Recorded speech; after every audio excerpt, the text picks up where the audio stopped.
Assalamualaikum everyone. Welcome to our online conference. This is organized by Asia Pacific Women's Coalition for Al-Quds and Palestine. And thank you for taking your time and spending your time with us. So we're going to discuss about truth under siege, battling the media war on Palestine. And the plight for Palestine isn't just happening on the ground. It's also being fought in headlines, on TV, and across our screens. We can see it every single day being live streamed to our phone screen. And as bombs fall on Gaza, the mainstream media, they keep twisting the story.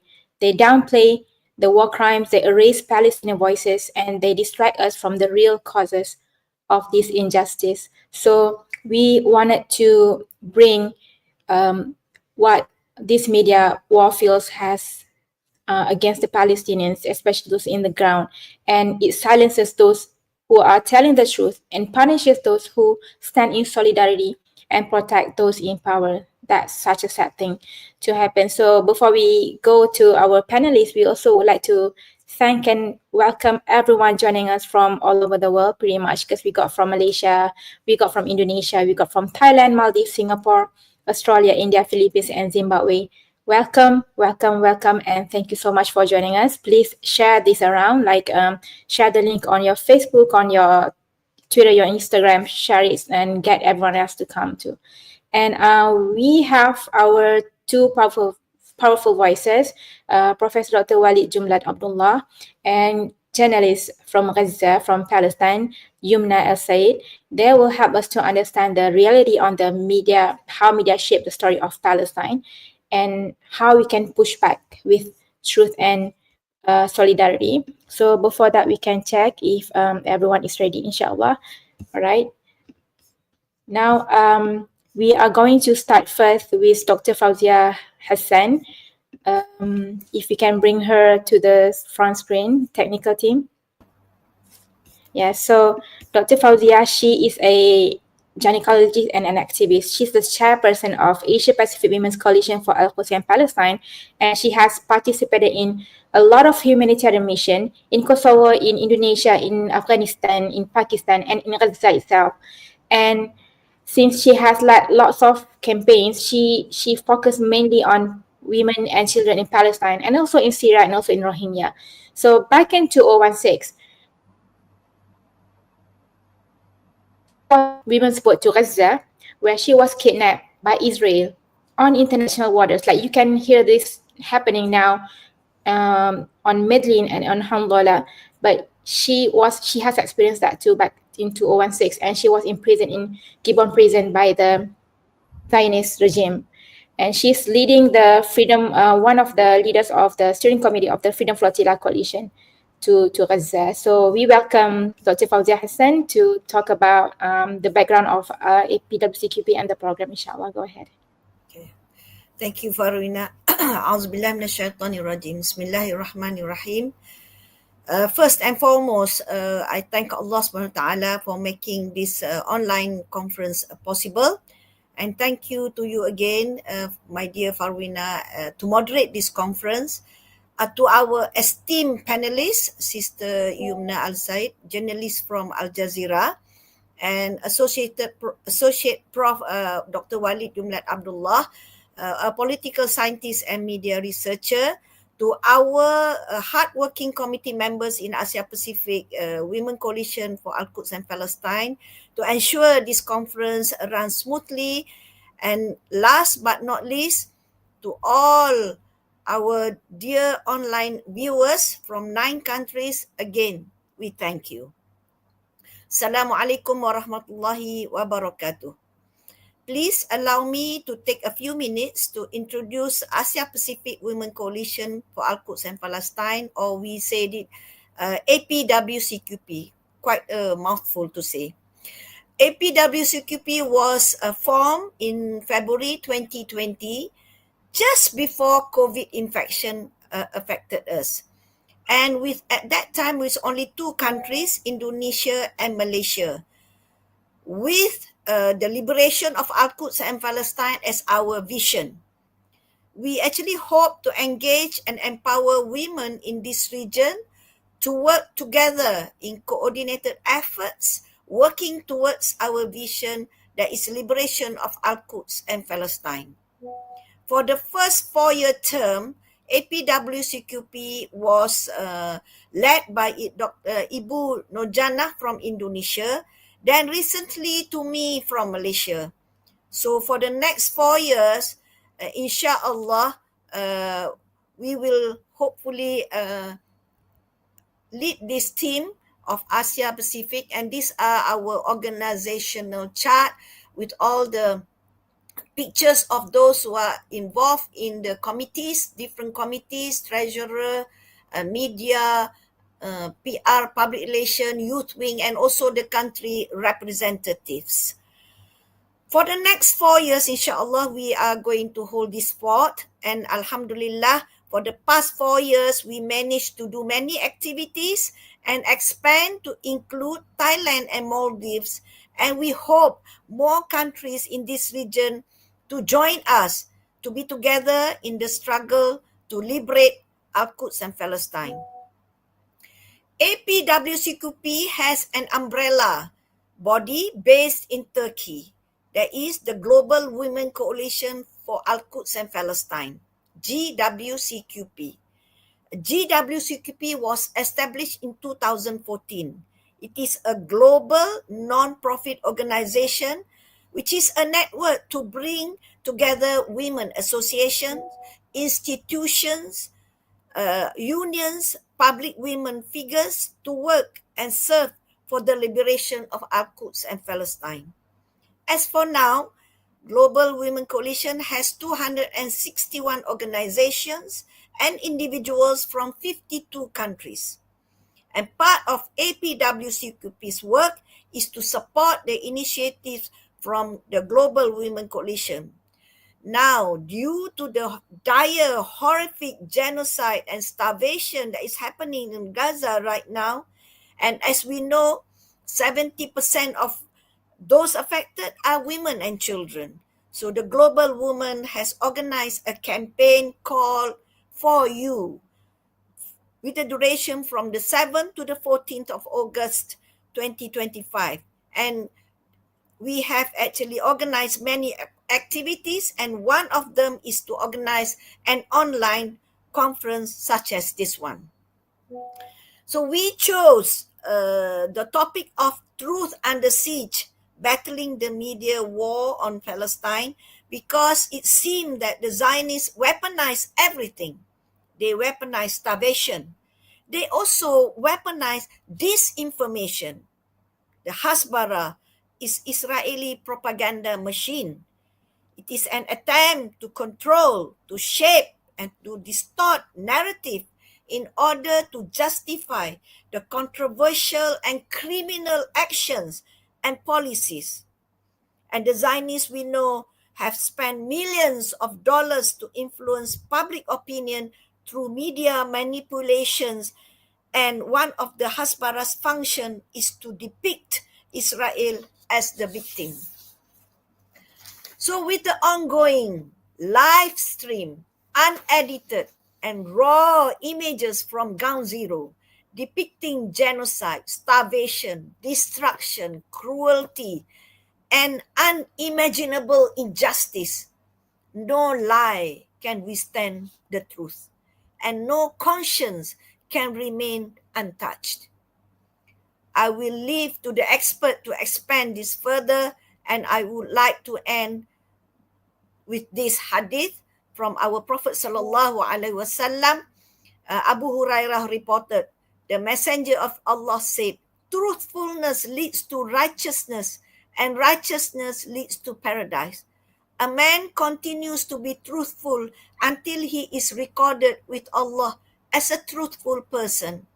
Lying leads to wickedness, and wickedness leads to the hellfire.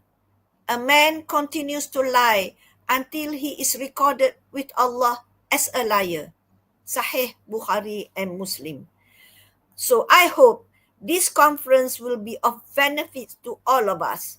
Inshallah, it will motivate us to do more in actions, as silence is not an option. Silence is complicity. And we want to spread the truth about Palestine, and be able to counter the false narrative that the Zionists made and be on the right side of history, inshallah. Wassalamualaikum warahmatullahi wabarakatuh. Waalaikumsalam warahmatullahi wabarakatuh. Inshallah, may this be one of the many reasons that it will lead towards the liberation of Palestine, inshallah. So, if everyone haven't heard about APWCQP, Asia Pacific Women Coalition for Al-Quds and Palestine, we are a coalition from various countries. So we now Malaysia is leading. We also have from Indonesia. We have from Maldives. We also have from Thailand. So we welcome participation from other countries that hasn't registered. You can email us if you're interested to learn more. I hope the technical team will display the email address a bit later. Now, I think inshallah we are ready for Dr. Yumna, our panelist. If the technical team can bring Dr. Yumna to the front. Assalamualaikum. Sorry, Miss Ya, how are you? Walaikum assalam. Farina, can you hear me well? Beautiful, loud and clear, Thank you so alhamdulillah. much.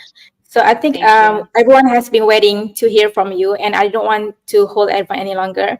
So you can start with like introducing yourself, even though like you do not need to do that, but just go ahead and do that and deliver your speech, inshallah. So Bismillah. Thank you. I actually want to start by really expressing how much I am happy to be among you here today, even if it's just virtually. It's always a pleasure. I had the best time and I met with most amazing people when I was in Indonesia in my last trip. And it was also through the coalition for Quds Women Coalition. And it was such an amazing experience to see all that heartfelt support by the people, not just from Indonesia, but from Malaysia, from Maldives, from so many other areas around that came to show their support and how much they are willing to stand up for Palestine and for Gaza. And thanks so much to Dr. Fauzia, who is she's a fighter herself, and we learn a lot from all the amazing support that she provides to justice and to serve justice and to bring truth and justice to this difficult times that we go through. I'm Yumna Sayed. I am Al Jazeera English correspondent in the Gaza Strip. I am a genocide survivor, a public speaker, and a writer. I am concerned with or I would like to call myself an advocate for human rights and dignity recognized by the United Nations. And I am concerned with topics that express war, ethnic cleansing, displacement, and identity.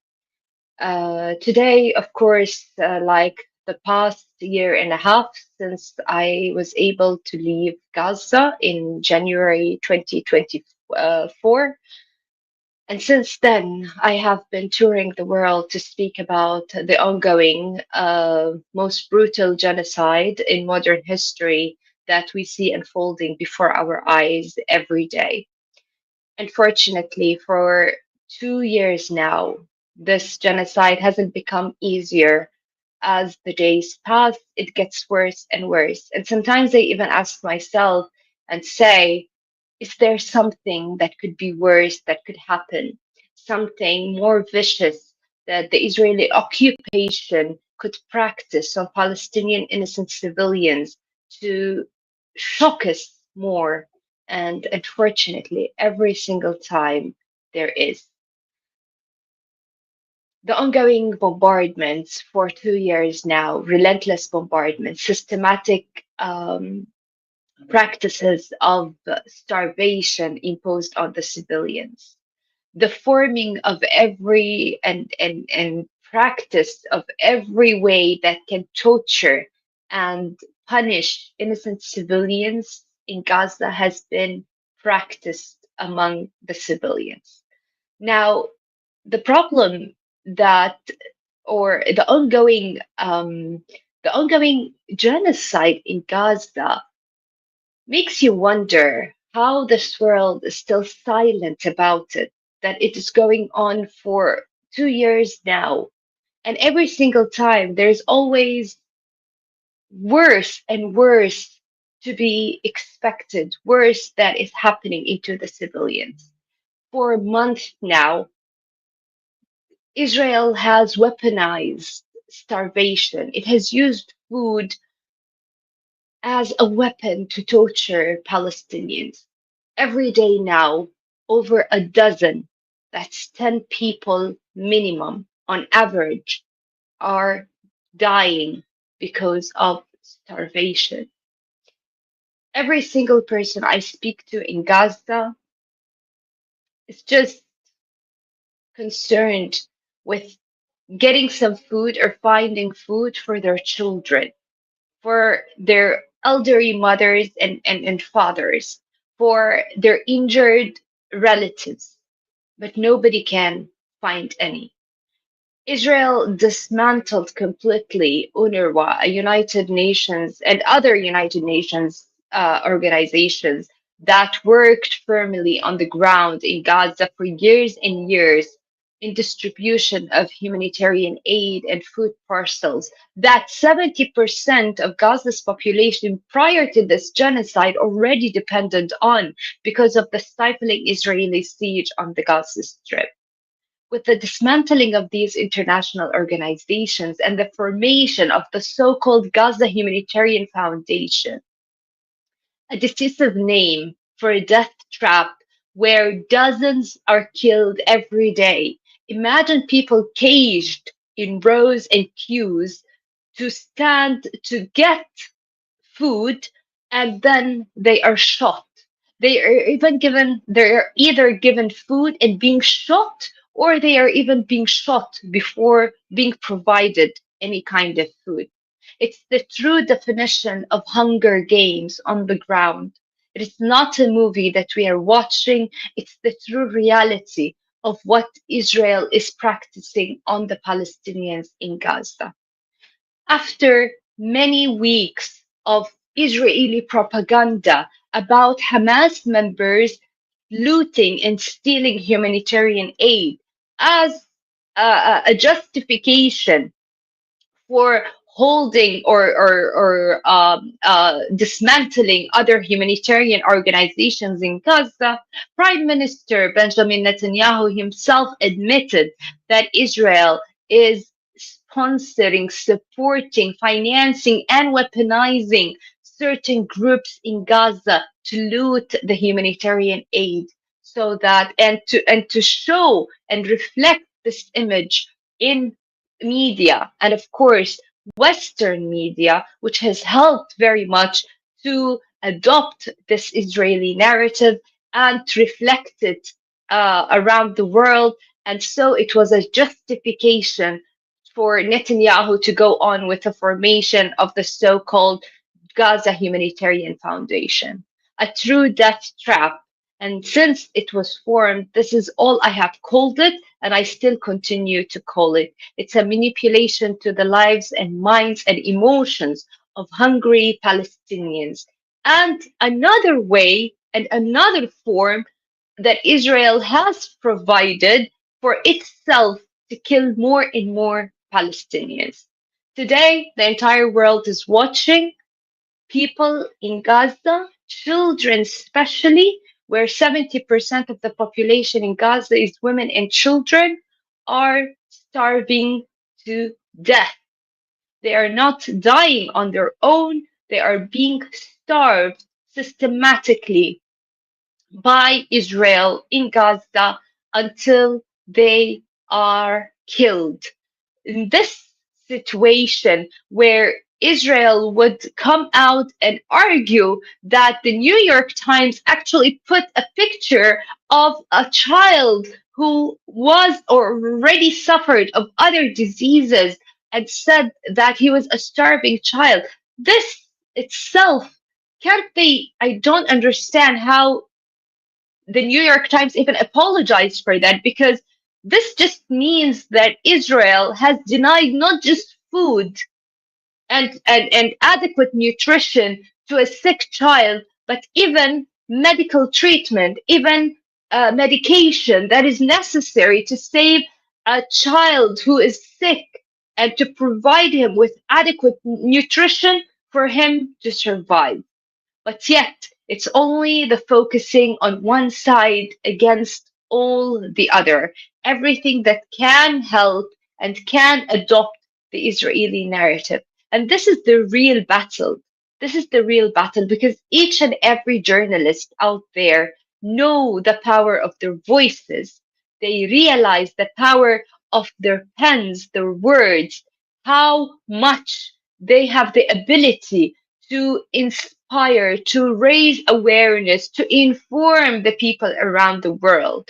People around the world today are the ones who are protesting, boycotting, calling for the end of genocide. And this would have happened so much more faster. It could have happened much more stronger, and we would not have reached to 2 years of genocide if international journalists everywhere were able to use their voices against oppression and suppression and lifting the injustice on an unarmed, innocent civilian, the population that is being eliminated day and night, and while it is documented in front of the entire world.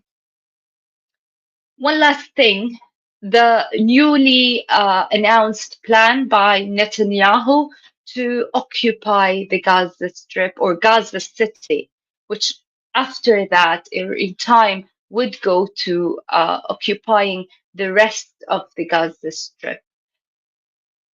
Netanyahu refuses to call it an occupation because under international law, that word has consequences. An occupation means that you are, as an occupying power, responsible for the safety, for the food and water, and for the finance of the occupied people that you have occupied. But on reality and on the ground, Netanyahu wants to steal all resources of Gaza and wants to kill its population and ethnic cleanse them in order to get and confiscate those Palestinian lands. And so they want to call it a military control that is controlled by a new administration that Israel will handpick, it will monitor, and it will control.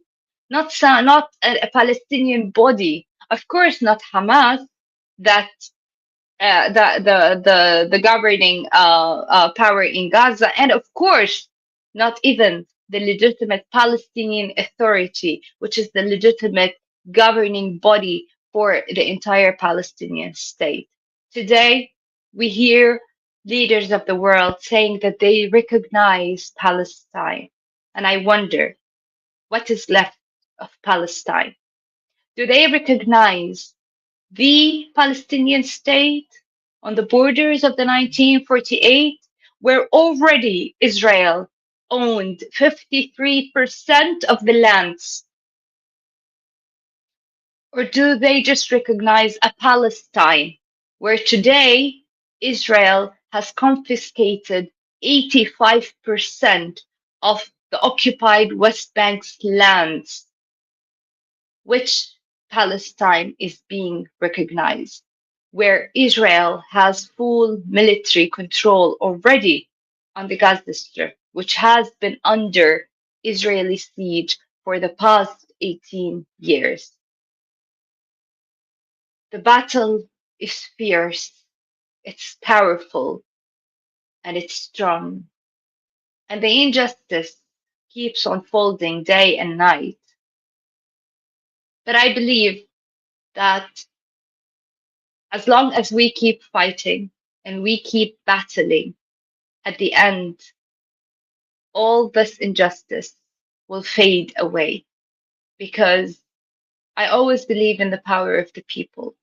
And I know that the majority have always overcome the minority.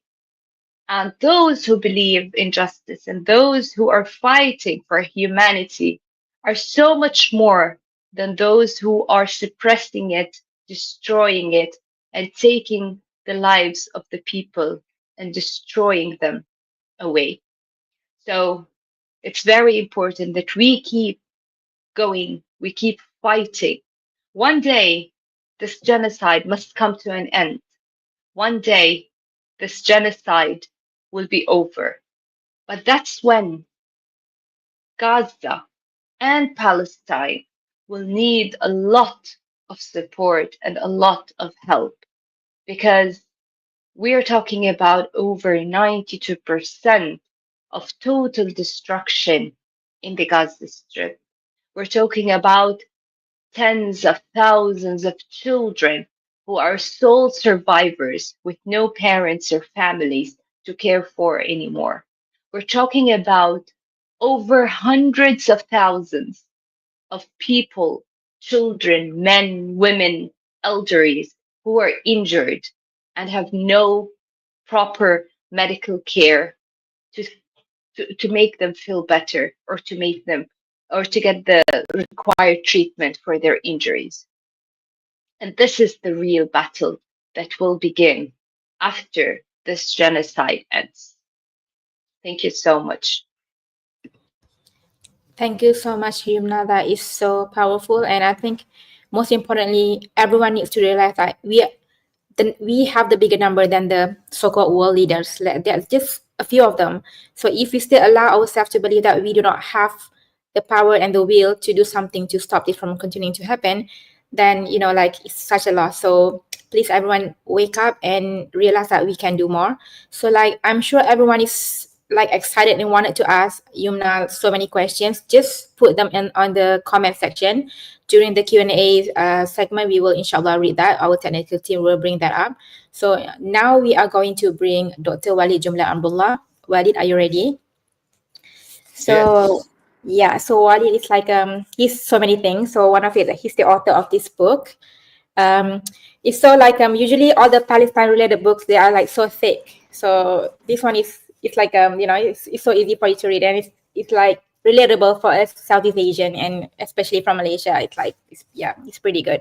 So now like that's all the introduction I'm going to do for you, but you need to help us to introduce more about yourself, your background, and also go ahead and do your session, yeah, inshallah. Okay.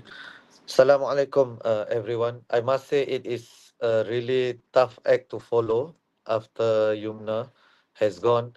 And what else is there to say? And I think one of the things that has happened this time, why it has been as powerful as it has been, is because Palestinians have been telling their own story. So I am really not needed here today. I think Yumna, as a journalist, as somebody with roots in the region, she has far better authority to speak about this than I am. So I am really speaking as an outsider. I am speaking hopefully as a supporter, as an ally, hopefully, of the Palestinians.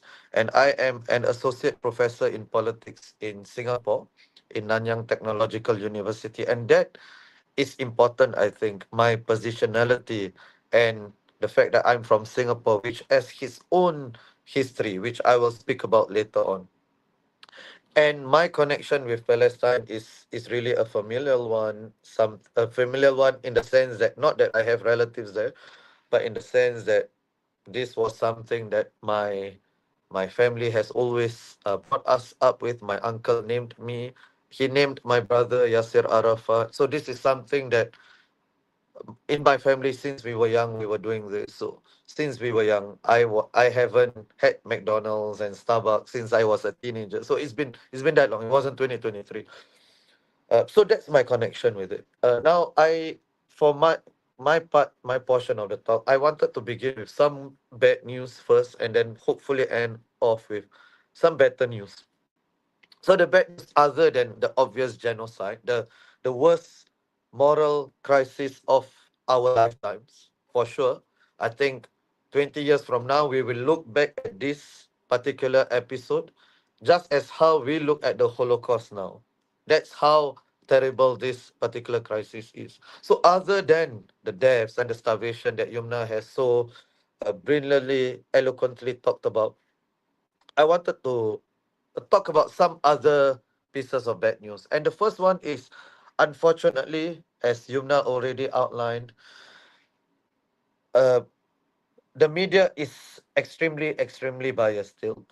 The media is extremely biased. The media is unfortunately still very much pushing out pro-Israeli narratives. And I'm talking about Western media, mainstream media. You're talking about whether it's the TV channels, whether it's New York Times, Washington Post, any one of those.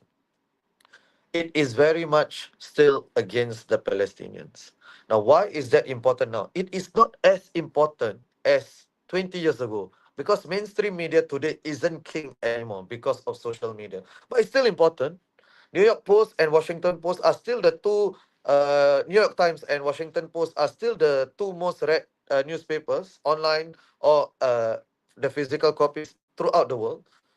Two of the most read newspapers. So it's still important. However, it is not as important as it was 20 years ago because of social media and so on. So that is the first piece of bad news. It will take a while more for mainstream media to become irrelevant, completely irrelevant. So meanwhile, we have to bear with this. We have to bear with Washington Post shameful headline last week, rare footage of Gaza in carnage, something like that. When anyone who has followed this for the past 2 years would know that it's not rare footage. Actually, it's rare. It's a rare article by Washington Post. It's not a rare picture because that picture has been painted, it has been taken, it has been photographed for the past 2 years. So that's the first piece of bad news. The media is still biased. Now, the second one, unfortunately, the powerful elites throughout the world, they are still very much anti-Palestinian or anti-Palestine.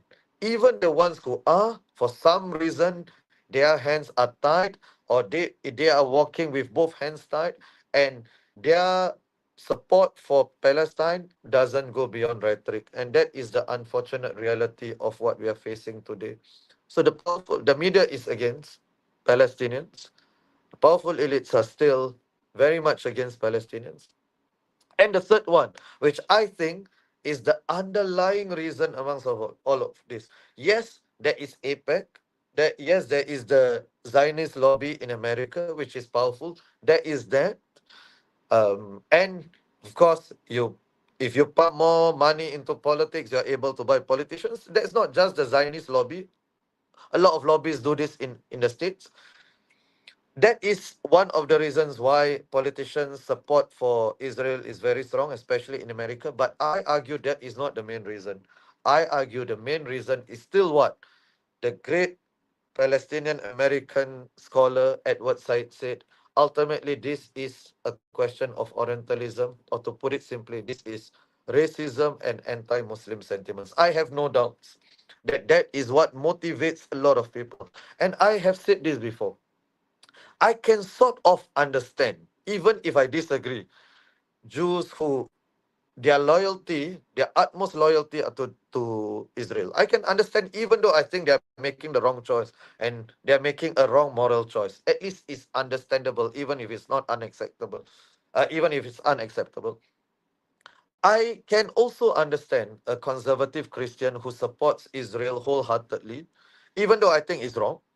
I think I can understand it because they believe that particular interpretation of um, God will bless those who bless Israel, even though I think that is a misunderstanding of the Bible itself, the Old Testament. But I can understand that. What I cannot understand or accept are people who are neither Jewish nor Christian, and they have utmost loyalty to the state of Israel in 2025, in August in 2025. And it's very difficult to think of any other reason apart from some prejudices against Arab, prejudices against Arabs, prejudices against Muslims. I think that is the unfortunate reality. Sometimes it baffles me why a person would be supporting Israel, and then when you strip it down to the bare bones, ultimately it is about racism. I think it's about anti-Muslim sentiments. And so, because of these three things, the media bias, the elite bias, and because of racism and anti Muslim sentiments, Israel as the last colonial project is allowed to persist. Now, I say Israel is the last colonial project, even though we know that the vestiges, the remnants of colonialism are still around. Even the borders of many of our countries, including those in this chat group or in this talk, a lot of them, the borders are really drawn by the colonialist. But that is something that is more amorphous or it's not upfront. But Israel being in the heart of the Arab world and being able to do whatever it is doing, I think it shows that the last colonial project is still very successful, even though I think, at least morally, it's on its last legs. Ideologically, it's on its last legs, even though Israel continues to be a powerful country. And I say that because we know that the problem of Palestine is a problem of colonialism. And I say the moral problem of Israel, no matter what Israel does in wiping out as many Palestinians as they can, it has lost the moral authority forever. I would argue, even in the West. And this is something that possibly gives us some hope. And I would like to move to the good news. So the three pieces of bad news, and now for the good news. And one is public sentiment throughout the world is indeed shifting, even in America. It was Professor Rashid Halidi who said the battle for Palestine, and he is the foremost Palestinian historian and historian on Palestine. He says that the battle for Palestinian liberation will not be won in Palestine. Unfortunately, it will not be won in other places. And I am adding, it will not be won in Southeast Asia, in Malaysia and Indonesia or Singapore, but it will be won in the heart of the Western world, especially in America and to a lesser extent in UK. This is what Professor Rashid Halidi said. And it should give us some comfort in these dark times that public sentiment is shifting even in America, and all the surveys indicate it. You look at Democrats, the grassroots Democrats as a whole they have turned against Israel. Even amongst Republicans, the tide is shifting, it's turning. So there are more pro-Palestinian sentiments even among Republicans, and if not pro-Palestinian sentiments, at least more criticisms of Israel. And I think that is a good sign for Palestinians. And I come from a country, and maybe people here, some may know, some may not know, that Singapore is quite is one of the countries in Southeast Asia that has ties, deep ties with Israel. When Singapore became independent, incidentally, that was yesterday, the 60th birthday or anniversary of our independence from Malaysia. We used to be part of a country and we separated. A lot of countries didn't want to be associated with Singapore, and Singapore approached Egypt and India for some military help. Both didn't respond, and it was Israel that helped Singapore. So Singapore has a lot of ties, historical ties. Israel has helped Singapore develop its military and so on. So I come from a country that the default prior to October 2023, other than the Muslim population, and Muslim populations generally everywhere are pro-Palestine. So other than 15% of Singaporeans, the Muslims who are generally pro-Palestine, the rest, I would say the default stance would be to be sympathetic to Israel. But I think, not I think, the surveys and from whatever conversations I've had, that has turned. It hasn't shifted completely in the favor of Palestine and Palestinians, but there is far more criticism of Israel now, especially amongst younger people, and I'm talking about people who are not Muslims. And my point is this: if a country like Singapore that has such ties with Israelis and Israel, you see these movements amongst the non-Muslims, I think hopefully it is a matter of time before the world shifts as well. Now, again, whatever happens in Singapore, Singapore is a small country. Whatever happens in Singapore will not affect what happens in Palestine or Israel. It will not affect anything. But I'm saying that it is perhaps a useful barometer. If people in Singapore can change their sentiments about this, I think that can happen in the West as well. Now, and the third, of course, the second piece of good news is I think um, even though mainstream media hasn't been kind, the Palestinians have told their own stories. They have managed to penetrate the biases of Western media. Now, the Palestinians have also had many, many allies in the media, in the Western world, in the Eastern world, in the global South, everywhere. But they have been able to tell their own stories. So people like Motas, even Yumna, you have Palestia, all of these have become sort of household names for people in the online world. And they have told their own stories such that media bias, media lies cannot overcome those stories. And this will just continue. This will continue. That door has been opened and it cannot be closed again. So that is one positive. That's one piece of good news. And the final one, I think, is this is the final nail in the coffin of Western moral hegemony. Or maybe let me rephrase that. The final nail in the coffin of the Western pretense to moral hegemony.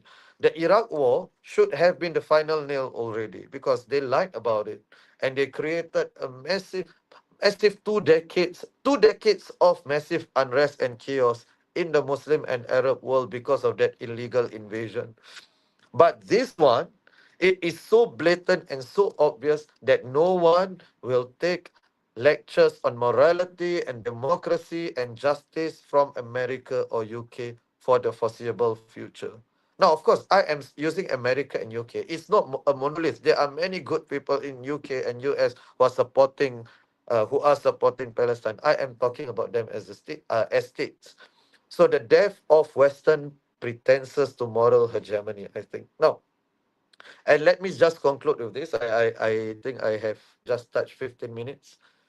The thing that gives me some hope, keeps me going, is as a Muslim, I believe in God's, Allah's infinite justice. So if justice is not served here, it will be served.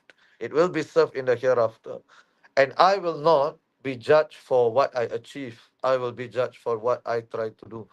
So whatever I do, whether it's writing the book or trying to be part of a team that starts a scholarship for Palestinian students in Singapore, whatever I do, that is not to achieve an outcome for the Palestinians only. It is that, but it is to absolve myself to the extent that I can be absolved in front of Allah on the day of judgment. And the final thing I would say is that at this point in time, you see even shifts. Some people are slowly saying certain things that seem to be more pro-Palestine now. Omar al-Akkad said one day they will all have always been against it. One day everyone will pretend like they were against the genocide. But we must take stock. We must remember who are the ones who are speaking about it, who are the ones who are not, who are the ones who are even denying it. And we must never ever let them forget. Because we cannot have the situation where one day they will always have been against it. What we want is one day all of them will be accountable for whatever they said during this genocide. Thank you. Thank you so much, Walid. That is beautiful. So I think right now we are seeing the Western media starting to pick up the truth, from the Palestinian side, but also still they're still doing all the um the bad narratives on the Palestinian, and they are still not using the right term to describe the situation. They reported something like there's no person that's actually committing the crime. It's like Palestinians are going through starvation by themselves. Like they don't report it truthfully. But weirdly enough, on TikTok, on like CNN, for example, they will do a pro-Palestine kind of content because it's benefiting them. So this is weird. And also Yumna, I would like to bring her to the front. I'm not sure if you heard about this. There is a recent report saying that the Western news, they are starting to pay Palestinians in Gaza who are desperately in need of money and food, like the most basic thing, to do content, to make some sort of report saying that there's no man-made famine there. So they wanted to force some sort of fake narrative from the side of a Palestinian. What is your comment on it? I mean, this is bad. Every day we wake up thinking Israel has done the worst, and then they have been doing even bad now. So What do you have to say about this? Well, I'm not really surprised, Farwina, because Israel has tried during these past month for 2 years now to use all forms of propaganda, whether from inside Gaza, from Israel itself, or around the world, with the help of Western media institutions and channels and so on, who and fortunately, sadly, some of them did help in supporting and adopting and even parroting Israeli claims and allegations and propaganda and spread it, regardless of the principles and integrity of truthful reporting and journalism. So today, they are trying. Israel is trying to use the desperation. It's the desperation of hungry civilians. You, as a parent who has children who are hungry, and you don't have any way or any form to provide them with any kind of food, because there are no, even if a Palestinian comes out right now and tells you, oh, this is not a man-made starvation, okay, where's the food that's entering? The entire world knows that there's no food entering Gaza for several months now. We're talking about 5 months with no humanitarian aid, no medication, no food, no goods, no supplies entering the Gaza Strip. Even what has been allowed now is not a drop in the ocean of need in Gaza. And for Gaza before the war, when it was under a stifling Israeli blockade, 500 trucks a day of supplies used to enter the strip. But for over 2 million people, that was a stifling blockade that Israel was imposing on Gaza, and Israel knew that, and it only allowed 500 trucks. Today, we are talking about dozens of trucks entering every long period of time, and we're talking about an ongoing genocide. So these trucks that are entering, or humanitarian aid that is entering, it's entering not in the normal situation where there is no war and there is no crisis, but now it's completely different. So Israel knows that whatever, if 1,000 trucks enter per day, they're not enough for the need of the Palestinians that are in this catastrophic, apocalyptic situations that they live within for the past 2 years. Because it's not just food and water and clean water for drinking and medication. They need tents, they need shelters, they need clothes, they need blankets, they need batteries for electricity. They need fuel for electricity. They need thousands and thousands of things. Yeah, it's just like I don't know, like I can't find the right word to describe the level of ridiculousness. If Dr. Wali wanted to come in and add on that, but before that, we wanted to invite everyone. If you have any question, just post it on the comments. We will bring it up. Wali, you want to add on that? Yeah, I think there is nothing that Israelis, the Israeli government says that we should believe. I don't know why people still take what they are saying seriously. I mean, there are some people who are, when there are many, many verifiable lies that have been told. If you remember, Farwina, I'm sure Yamna, you remember as well. And these are some of it. The level you mentioned the word ridiculousness. Um, if you remember the calendar, and then there were days in Arabic, and the spokesman, one of the army spokesman, was saying that these are the names of terrorists. Now, if any other government official says that, right, we would have dismissed that government as ridiculous. We would have dismissed that the entire media. That story would become a story. Can you imagine if an Iranian official said that? That would have been the story every day for the next year. Right? And that's just one. There's another one where the deputy mayor said on Piers Morgan said there are no Christians in Gaza. When we know the Pope calls the Catholic Church every day, or the previous Pope at 7 p.m. every day. He said it as, there are so many lies that have been told. Oh, can you imagine this? The prime minister of a country saying he is proud to have prevented the two-state solution. He said he is proud to have prevented that. He is proud to have violated international law, basically, right? That is what And he's let's saying. not forget, Dr. Walid, let's not forget Yes, all the allegations for bombing and claims for bombing all the hospitals in Gaza. 100%. The 100%. the command center of Oh, Hamas, weapons, using it as a military yep, center, not one hospital, including the Shifa hospital, that was besieged, bombed, and destroyed, not once.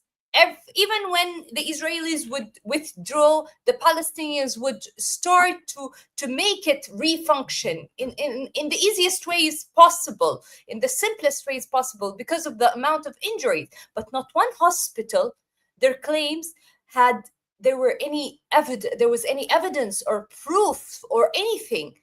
How can they not? And yet the entire world and all media organizations were completely quiet about it. It was completely 100%. dismissed because it's not in the favor of the Israeli narrative. Yep. No, you're absolutely right. Remember the first time the hospital Al Shifa, and they were saying, "Oh, this wasn't us." Subsequently, all the hospitals have been destroyed. Right? So the Exactly. first one they tried to. Subsequently, every single hospital has been destroyed. What other evidence do we need now? And if you don't believe the Palestinians, maybe you don't believe Yumna because she's Palestinian Egyptian. Maybe you don't believe me because I'm Muslim. Talk to the non-Muslims who are there. I interviewed the Doctors Without Borders coordinator in Gaza. It is still on my Instagram. That interview, you can check it. She herself confirmed. She saw it with her own eyes. If you don't believe the Muslims, you don't believe the Palestinians. What about all the good humanitarian workers who are there, who are Westerners? They are not. They don't have a dog in this fight, but they are reporting what they see, right? Is it that everybody is lying except Netanyahu and Ben Gvir? Is this the case? I mean, it's not possible, right? But actually, everyone also knows, and one of the things that have been even amongst conservative or right wing folks like Joe Rogan and all of this, they are clowning Israel and clowning Trump for his support of Israel, which shows that even the people that we didn't expect to be sympathetic to Palestine, they also have shifted. And maybe that gives me some hope. Of course, it is just a little bit of hope in these dark times, but I think we all need to cling on to some level of hope. Yep. I mean, we are learning from Palestinian. They have fumud, resistance, resilience. So we're learning them from that from them. So we are starting to receive questions. Everyone, you can post more questions. And one of them is that for Yumna, actually, that if you have been asked to tone down, and if there's any, like, by whom, and your response on that, because we heard that many journalists have been, threatened. At the beginning of this genocide, while I was reporting from the ground in Gaza still, the American administration asked Al Jazeera to force its journalists on the ground in Gaza and the occupied West Bank to tone down their reporting. And this was a clear and a direct urge that we got by and more like an order to get by the American administration, because they did not like our reporting of the Gaza genocide. And I remember I was on a show, Democracy Now! It's an American show with Emily Goodman, and it was the killing of Wael Dahdouh's family. And I spoke about this. I said the American administration has, and it was still early in the genocide, and I mentioned this, and I mentioned, if we were not providing evidence and proof for every single thing that we report, and if there was any of our narratives that were biased, untrue, and real, this could be provided. but there isn't. Why should we tone down, and why should we stop reporting correctly, honestly, and biased reporting just because it's not in the favor of Israel? And of course, we did not tone down our. Of course, we kept with our reporting, and fearful reporting, and unfortunately that just cost us a lot. While Dahdour's family was killed, and my family was threatened at home, and we were taken out of our home under sniper bullets and tank shells. Our home and our building, both our buildings, were completely destroyed before our eyes. We were displaced from home to another many times. Even when I went to the south after I was forcibly displaced in the north, after I was trapped in my building with my family, and it was a clear and direct threat to my family. It's either I leave my home now or they will bomb my home while we're inside. And when I made it to the south safe, I got another similar threat in Khan Yunis in the south, and I had to leave again that area. So it was constant threatening, not just to your life as a journalist. That's of course not to count all the other times while you were in the field as a journalist, and the threat to your life. But our major problem with this threat to the lives of our loved ones and our families, and that was my worst fear. That was my most concern. Oh, it's that is bizarre. Yeah. I do not know what to comment on that. That is like, when you watch like a Western movie and it's just made up, but this is like real. They make such effort to silence everyone speaking the truth. Gives me headache. Can we just move to the next question? It's from Rehana. So I think it goes both to Yumna and Walid. She's asking about your opinion on Republican Marjorie Green turn opposing arms and rifles to Israel. What that effect would that affect and make even a dent in the U.S. Congress position on support for Israel? So APEC is now going hard on her. So yeah, please comment. Yeah, Marjorie Taylor Greene, she's not exactly some. She's crazy, basically. She's crazy. Yeah, she's not a person with the best of morals. She's quite anti-Muslim and so on. Now, but having said that, the fact that even someone like her has turned on Israel, and her turning on Israel may also not be for moral reasons. Her turning on Israel, it could just be because she's also actually anti-Jewish, anti-Semitic, and I think there is that. I think there is that element in her, based on what she has said in the past, and also because they want an America first. So they don't want America to be involved in foreign wars, and I think that is where Trump's base is a bit divided. The people, even people like her who are not necessarily really friendly to Muslims, they also do not want money to be sent to Israel because they want money to be spent at home. And I also think that's a positive development. Even we don't want people like Marjorie Taylor Greene, Andrew Tate, we don't want them as allies, right? But if they have turned, then it shows something, I think. So it's significant. As for uh, APEC turning against her, of course. I mean, anybody who is pro-Palestine, you say one thing that the UN SecGen says, or UNRWA says, or UNICEF says, oh, suddenly you're pro-Hamas, right? I think the other good thing to have come out of this, the criticism of being anti-Semitic, it has no potency whatsoever now anymore. I think people know that anti-Semitism, which actually is a real problem. There are many people who are anti-Jewish and anti-Semitic, and that is obviously something we all should reject. But because they use it so freely, the pro-Israeli crowd, they use it so freely, such criticisms have no sting anymore. So that's another thing that possibly has come up since October 2023. Yumna, you would like to add anything? Or I think Dr. Reed has made it clear, but also the fact that we're still witnessing, it's a very strange double standards that we're witnessing by different governments.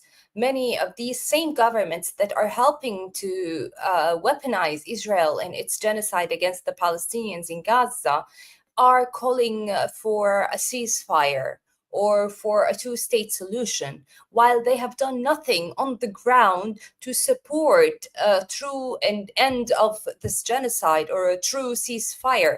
They have done nothing on the ground for many years to support or to implement or to make come true a two-state solution that they invented from the beginning for the favor of an Israeli state over a Palestinian state.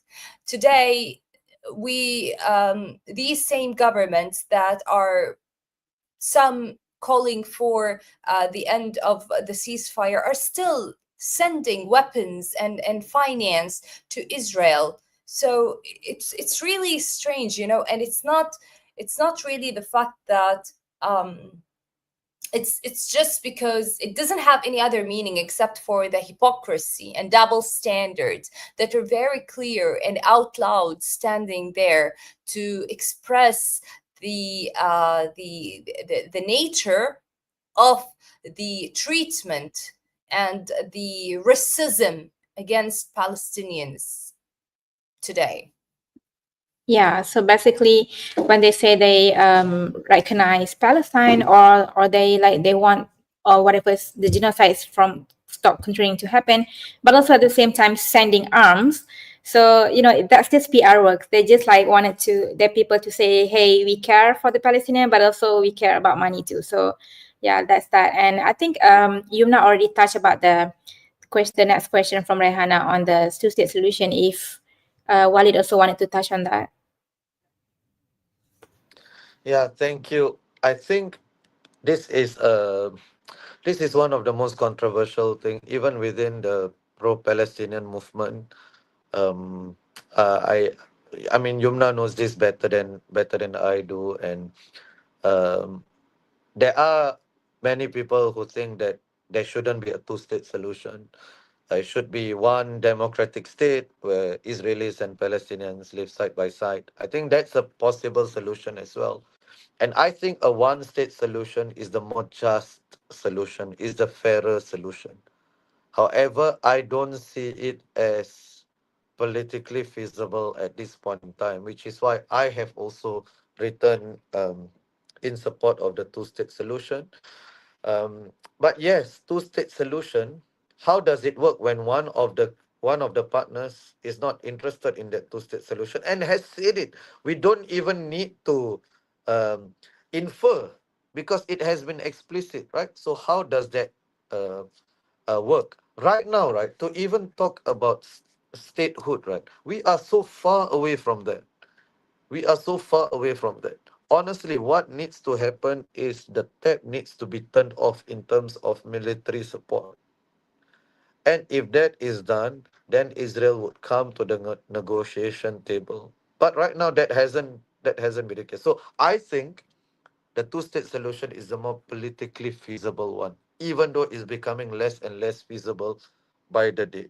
Right? But what I would say also is people going through slavery didn't think slavery would end. People who went through apartheid, South Africa, didn't think apartheid would end. So change is always impossible until it happens. Yeah. And also people need to remember they're just using the two-state solution to, delay whatever that's going on. And because they never accepted that, Israel never accepted that. And once there was even three-state solution. So yeah, that's just, a delay tactic. So, and now I think we have another question. A few people were asking what can they do to help Palestinian, but I think we just save that for the last. We go with Liu Xiangjiang. She asked about a few organizations. Do you think Western organizations like Committee to Protect Journalists are fairly covering the brutal massacre of journalists in Gaza? I think that's a question for Yumna. Yes, I think that many international organizational bodies, like the International Federation for Journalists, like the Committee to Protect Journalists, and these other organizations, as such, have been documenting the crimes that have been committed against Palestinian journalists, whether it's the killing, the injuring, the threatening of Palestinian journalists. But I think that also because these journalists or these organizations are not able to be on the ground, there stays this kind of blur on reality that is not 100% or full reality that they are able to see and document and present to the world. They have called for the protection of journalists. They have called for trying to enter equipment and necessary equipment after all the journalists' equipment in Gaza were bombed and their offices were bombed. They called for and they urged to enter supplies and other forms of humanitarian help for journalists, especially. There are efforts on the ground by such organizations, IMS, which is the International Media Support, Palestiniyat, many of these international organizations that are doing, they're actually calling out on the indiscriminate attacks on Palestinian journalists. But they are also falling short of doing anything rather or more than the condemnation, than the calling out, than the documentation. Because on the ground, nobody has access. Nobody's able to enter the Gaza Strip. Even if Israel allows humanitarian aid every once in a while for the civilians, journalists are the basic or the first enemy for Israel. It has banned international journalists and has been killing and targeting and injuring and threatening Palestinian journalists on the ground during all these months, just to get rid of them, to get rid of their ability to document and to show the atrocities that they are committing. And I don't think Israel in its worst dreams imagined the resilience and the steadfastness of Palestinian journalists on the ground, that they would carry on. And I always said this: it was not the profession that made us carry on. It was not the profession or the duty that made us carry on. It turned into something that's more personal to us as Palestinian journalists. It's an ethical duty. It's a moral duty. It's more of, this is how we choose to battle. This is how we choose to stay resilient.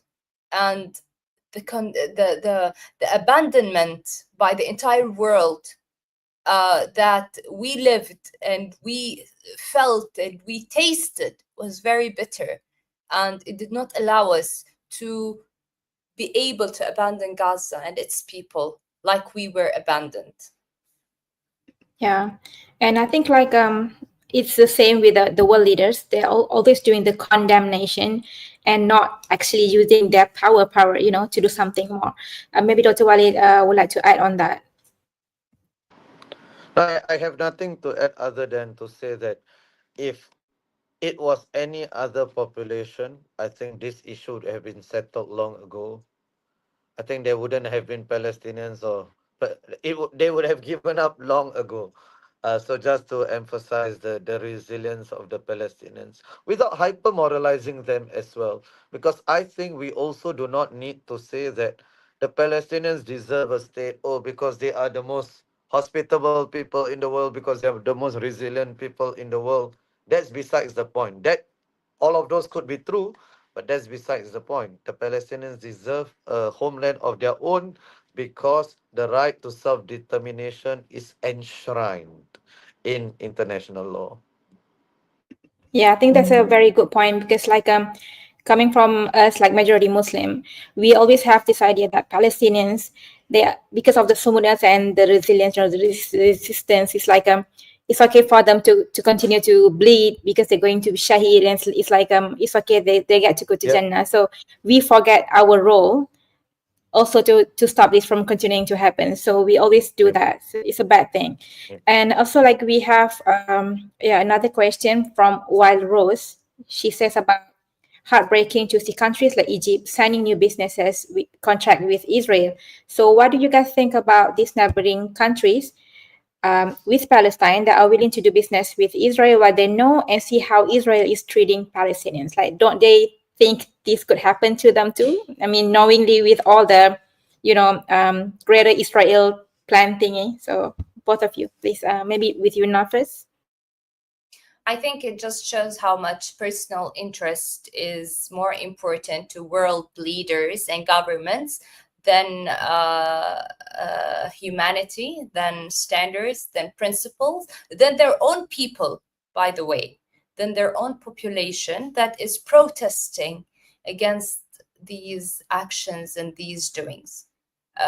Personal interests remain to be the sole winners. And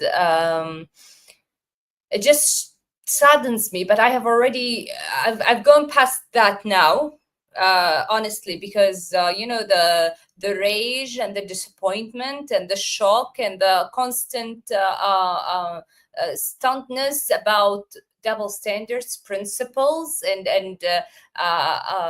international law, humanitarian law, and all these claims and allegations that we were lectured about for years and years. Now I have no problem with all that because I know it's all unreal, because I know it's all propaganda that we were being fed. I know that they do not exist. And the only thing that we are trying to do as individuals in different professions, those who still believe in humanity, still believe in justice, still believe that their fight and their voices and their actions are important, and I'm one of these people. I think this is really what matters, because this is what's going to bring change at the end, and not these world leaders who are conducting so-called, economic or financial agreements for beneficial or for self-interest, or very, very, very tight interest that just falls on the benefits of themselves. That's the sad truth. Walid? Yeah, I think if we always say, oh, why don't they do something? If countries like Egypt, and Egypt is not the only perpetrator, it's one of the major ones, but there are many others as well. If they wanted to do something, this could have been over long ago. But so there's a lot of complicity amongst Muslim countries. We have to be honest about that as well. In spite of public statements, there is a lot of complicity. But also, we also have to realize that a lot of this is by design as well. It is true that America and the West have propped up a lot of authoritarian regimes throughout the Muslim world. That is something that we have to be honest about. And regimes which are, I mean, this was a Cold War thing, but it has persisted. We have to accept that. So to look to them as the solution when actually they are part of the problem, I think we are already pinning our hopes on the wrong thing if we look to them as the solution. Yeah, I mean, that's a good point. We have another question. So they say, what can everyday people do to challenge false or silent media? Any suggestion? Yes, well, I think that the people now have come to a point, and I think Dr. Walid can really agree with me in this. They have come to a point where they don't need or it's not very difficult for them anymore to get their news, to know what's happening in Gaza. I mean, social media platforms, regardless of their censorship and how much they're trying to battle Palestinian voices and silence them. I mean, I wake up every day, and every single day I have like thousands and thousands of my followers that are automatically deleted, and people that I follow that are not being followed anymore. And the number of reach is just like an ongoing battle, me and Meta against Meta and other social media platforms, Instagram, Facebook, Twitter, X. So it's an ongoing battle from all sides. You know, it's not just on the ground in Gaza, but it's everywhere. But despite of all this, people now have and know where to get their news from. And there are many citizen journalists, there are many journalists on the ground. They're still reporting from Gaza, and they can still get their news directly from them. We have a lot of English speaking journalists. It's not just the Arabic speaking. So there's no like language barrier for people where it's difficult for them to understand through Palestinian journalists or even normal people. So this is something that has forced us everywhere in the world. Nobody has an excuse to say anymore, I didn't know, or I don't know, or I can't find. No, every single person knows now. And that's why when we say history will remember, it will remember that whoever stayed silent, they chose to stay silent. It's not because they didn't know or did not have an option to know. Everybody has an option to know. Everybody knows now. There is full documentation of every single thing ongoing. So what you need to do is act upon that. You need to help upon that. You need to raise your voice upon that, raise awareness around you upon that. The more people you speak to, the more people you raise awareness among, the more people who act against this injustice and fight and oppression against humanity, the more there is an actual action on the ground taking place. Yeah. Walid? Yeah, 100%. I completely agree with that point. Those who do not, who stayed silent, it's mostly because they chose to. I understand if you are in Sudan, and you are going through issues of your own, and okay, I understand. But if you are from the comforts of London or Singapore or Kuala Lumpur, you have no excuse because you would not see it if you chose to not see it. You would see it otherwise.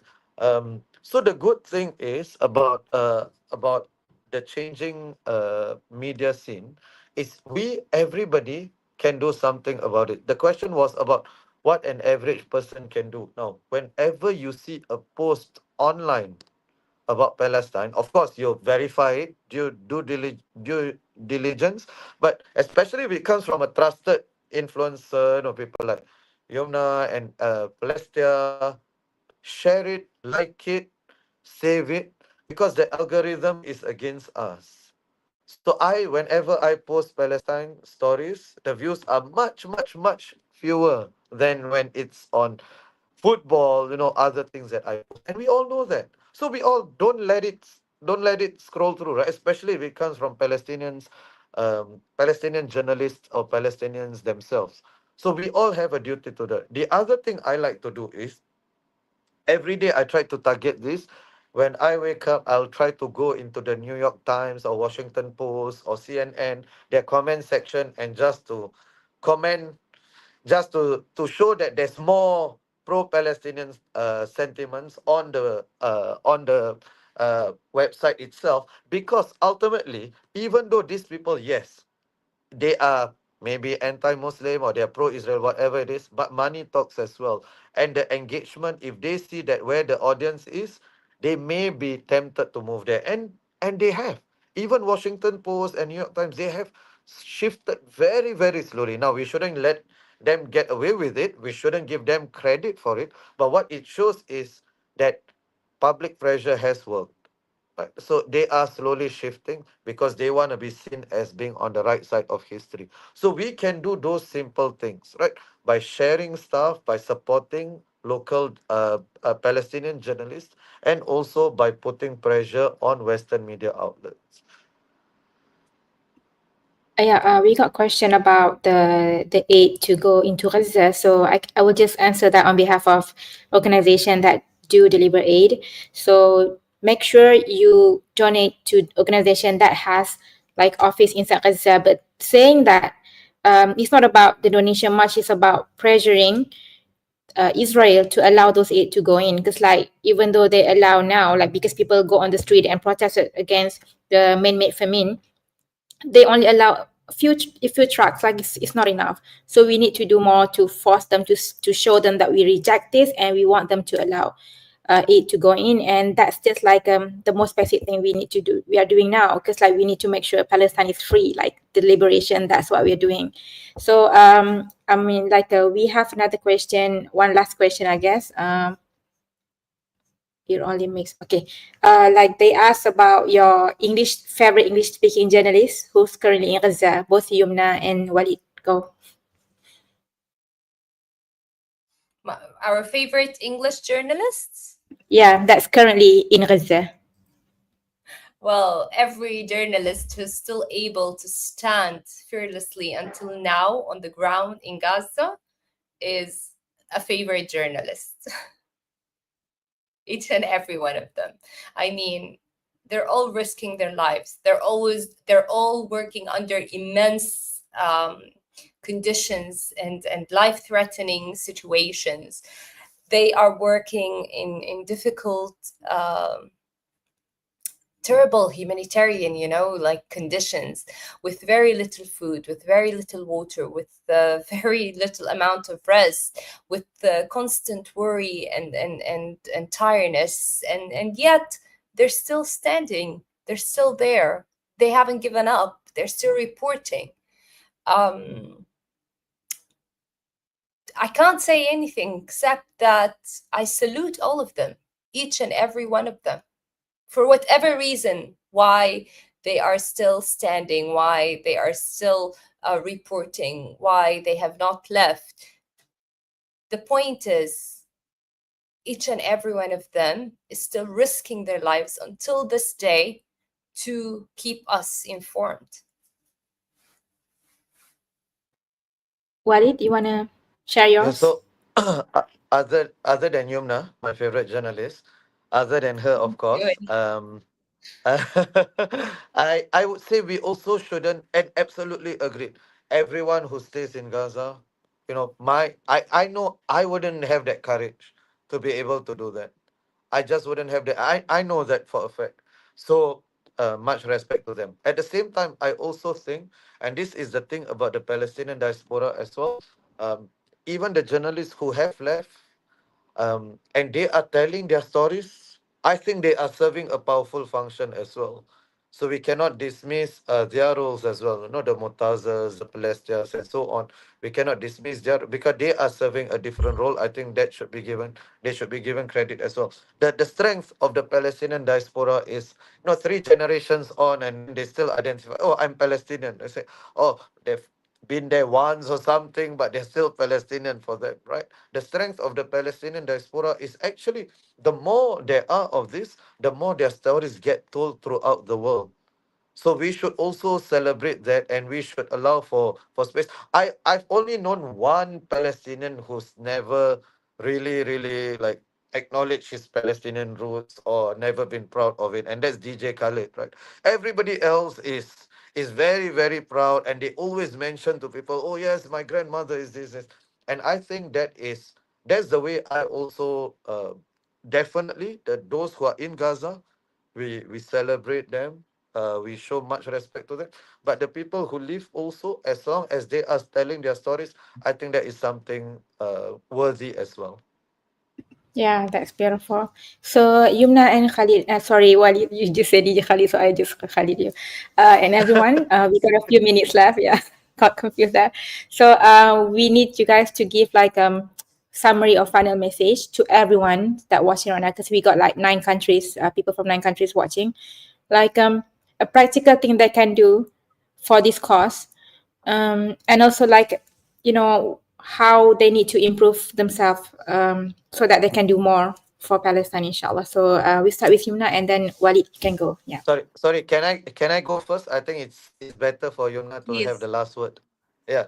So yeah, her voice is more important than mine. So I think for us, the first thing we should do is, this is something Dr. Ang Swee Chai, a Singaporean who has been helping out in Palestine for 4 decades. She said the Palestinians have never given up hope, so we have no reason, no excuse, no justification to give up hope ourselves. So as hard as it may be on some days, some days, oh, we just don't want to see these videos, right? Because it's hard for us. Is it really hard for you just watching these videos, as opposed to going through whatever is happening in that video? Um, and Farwina, you would know the Malay saying, right? Berat mata memandang, berat lagi bahu memikul. So as difficult as it is for the eyes to see, it's much heavier for the shoulders to bear. So we have no excuse to stop talking about it. And the practical advice, I think there are many, many things we can do, right? So one is, and I think the most important thing is to talk about it as much as possible, especially to non-Muslim friends, especially to people who are on the fence, especially to people who do not know and do not care about Palestine. I find this to be super, super important, because ultimately, while we try to pressure elites, we must also try to move hearts and minds. So, and with this, there are many other things we can do, right? So we try to adorn Palestinian paraphernalia, the cafe, whatever apparel, even my perfume now is something, is a Palestinian perfume. So I try to do this. Uh, Hopefully, it's conversation starter, right? So they will ask me, oh, what is this shirt, right? This cafe is inbuilt in the shirt. So what is this shirt? And I get that a lot. And then I have the watermelon thing. We can do all of this. Basically, all of this, it may be small, it may not eventually affect the Palestinians' lives. It may or may not, but there is no reason for us not to do it. Right? Of course, there are other things we should do as well. Write to our politicians, try to pressure our politicians, um, work within the laws of our countries, of course, but there are many things I think we can do within those laws of our countries, that we should try as much as possible. Right? So the fundamental thing is never to give up, never to say, like just now what you say, Farwina, oh yeah, they will go to Jannah, right? So let's, whether they go to Jannah, they will go to Jannah, right? But that doesn't absolve us of our responsibility to do something, right? And saying that may cause us not to go to Jannah if we absolve us, if we don't do actually what is needed, right? We shouldn't use that. We shouldn't use our religion as an excuse to not do something about it. We should use our religion as something to drive us to do the maximum that we can within our abilities. And each person is limited by their own abilities and circumstances, but within those, we maximize whatever we can do. Thank you Yumna. so much. Thank you, Dr. Walid. Just adding to what Dr. Walid was saying, I mean, sometimes when I look at it as a Palestinian and someone asks me, what can I do? And I used to think when I was back in Gaza, maybe nobody is really hearing what we're saying. I used to wonder sometimes, do they have like an internet blackout like we do in Gaza? Did something happen to the world where people are not are okay anymore? Is there like a disease or something that has killed the people of the world? We were completely shut off from the entire world, and it just the constant thinking, why is the world allowing this to happen? How can they allow it to happen? How can this brutality and viciousness and killing just be allowed to keep unfolding among such innocent lives? And that's why when I came out of Gaza, I decided that I'm going to go to all the countries. I'm going to tour the entire world to speak about Gaza. If they are not coming to watch me or watch us in Gaza, I will go to them and express and explain what is happening in Gaza. So today you're saying that 9 countries are watching us in this live stream now. That's over thousands and thousands of people. Each and every person watching us now and has heard us and has got some of the information, has been a little bit informed, has got an idea or two.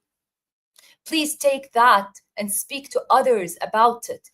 Keep informing others. Speak about the culture of Palestine. Speak about the history of Palestine. Teach your children. Each and every individual, everywhere I go, I say each and every individual, you have a role. We are trying for years and years, for over 70 years, Israel, all it's doing, all its goal, with all its might, it's trying to erase the Palestinian identity. It's trying to eliminate the being or the presence of the Palestinians. The Palestinians who lived in historic Palestine when Israel came and took over the lands, to allow them to stay in their homes, they were granted Israeli passports and Israeli identities, although their identities are completely different from the identities of the actual or the original Israelis who came from abroad and are Jewish Israelis and have other forms of rights and because they are pure Israelis, but because these were Palestinians and they were granted an Israeli ID and passport, it's even deleting their identity, changing their identity. I'm one of the Palestinians who until now I hold a verification card, not an ID, because Israel is the one that issues our IDs, our Palestinian IDs. Can you imagine how crazy this is? Insane. Every 10 to 15 years, Israel issues a group or a number of Palestinian IDs. For the past 12 years in Gaza, 10 years ago, just before the genocide started in 2023, it was already 10 years that had passed, and a group of people who had applied for an ID just got their IDs. And I was not one of them. So the next time we get our IDs is like 10 to 15 years more. This is how much Israel has been doing, what Israel has been doing for years to erase our identity, to ethnically cleanse us. But resilience in Gaza and in Palestine, it's not a choice. It's the only thing that we have left to cling on. If we give up on our resilience and our steadfastness, if we do not teach our children every single day that you are Palestinian and we have to return to our lands, no matter how much time we had to spend out, it would have disappeared a long time ago. For over 70 years, Palestine has been battling this alone, on its own. How many Palestinians have been killed for Al-Aqsa Mosque? Who has stood up for Al-Aqsa Mosque except for Palestinians? I ask myself and I say, is Al-Aqsa Mosque only for Palestinians or is it for the entire Muslim Ummah? What will all the Muslims around the world do when they wake up tomorrow and find, because of all the excavations under Al-Aqsa Mosque, it has collapsed and it has been destroyed? How many Palestinians have paid their blood and their lives for it? Who has paid any blood or any lives or any money for Al-Aqsa Mosque from all the governments around or from all the Muslims around? Sometimes I ask myself, how can they blame us if something happens? Would the world blame us if something happened? After many years of paying just blood of our parents, our ancestors, our children who have been killed just defending Al-Aqsa Mosque, just defending our lands that are being confiscated day after day. How many Israeli illegal settlements under international law have expanded in the occupied West Bank? Over 85% of the West Bank's lands have been confiscated by Israel. and illegal settlements have been built on them. We have no government, we have no country in the world supporting us or weaponizing Palestinians in their legitimate right to resist occupation. This is a right that is a legitimate right that is guaranteed under international law, that every occupied country, their people or their civilians, is a legitimate right for their civilians to battle their occupier. Just like what happened in Ukraine and Russia. All the countries in the world raced to weaponize the Ukrainians and to support them financially and by arms because they are battling their occupier, Russia. But this has never been applied in the occupied Palestinian territories. And this is what led us to this today. So it has been an accumulated injustice and accumulated suppression and oppression. And unfortunately, this injustice has not been imposed by Israel first. It has been imposed by each and every government and leader and person that was silent about it from the beginning. Your silence is what permitted this to go for this long. Until now, after over 70 years, we still have what is called a so-called occupied Palestinian state and a so-called Gaza Strip. Why? Because for over 70 years, we have been paying our lives and our blood to keep them, and armed. We're paying our blood and the blood of our children and the blood of our parents and the blood of our ancestors to keep them. Not because we had help or support of any other country in the world. But today, I see that there is awareness. There is awareness among generations, university generations, young generations, that the entire world was betting on that these are going to be the generations that never wake up. They're completely distracted by every single thing that's happening in the world now, of entertainment, money, all sorts of everything. But these are the generations that stood up. They're the generations that formed the encampments. And they're the generations that protested. And they're the generations that are calling for boycott.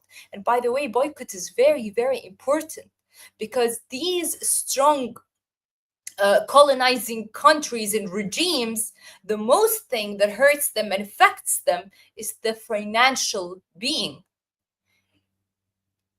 All these countries wouldn't be supporting Israel in its termination and elimination of Gaza if they were not going to be paid back by Israel when it puts its hands on the Gaza gas fields in the central part in Deir al-Balah, which amount to trillions of dollars. They're not doing it as a favor. They're doing it because they know that when Israel puts its hands on the gas and resources of Gaza, they will be able to pay back everything and to get back everything that they have spent. So there's nothing that they have done for free. Now it's the role of the people around the world to boycott strongly, to make these economies fall, to destroy them. And to do it not because they're just doing it for quite some time or something. No, they're doing because they believe in doing it. They believe in what it would return on them, on the long term solution for it, on the long term on how much it would affect these countries that are imposing this injustice. So They should be doing it because they really believe that this is something that they can battle with. Each and every one of us has a weapon. We just need to use it wisely. Yep. So again, I want to echo that, we have our role. We can do a lot of things. We can boycott easily. I'm from BDS movement, so go to BDS website and check the list. It's so easy. Like hit them where it hurts them the most. So economy, so boycott them, and also go on the street and protest. Especially if you're in the country that has rights and protect you to speak against the oppressor. And I remember when South Africa was under apartheid government. So in America, they've been protesting outside of South Africa embassy for 1 year, and many people, thousands of activists were arrested, which pushed to end up being on the Geneva Convention, Genocide Convention, and ended the apartheid in South Africa. So do not let the world leaders, the so-called world leaders, make fool of you and thinking that you do not have the power. So we have the power. We, the people, have the power. Again, thank you so much, Yumna and Walid. It's such an honor to have both of you and talk and listening to both of you, because hopefully everyone understand that we have our role and we will make use of the role, especially like Walid said, we have privilege. We from the country that are protected, and we can have comfort of our home. So use that privilege, use that comfort, and do more, inshallah. So thank you so much, everyone. Again, if you're interested to join Asia Pacific Women's Coalition for Al-Quds and Palestine, check the email, send us the email, and hopefully see you guys again, inshallah. Bye. Assalamu alaikum.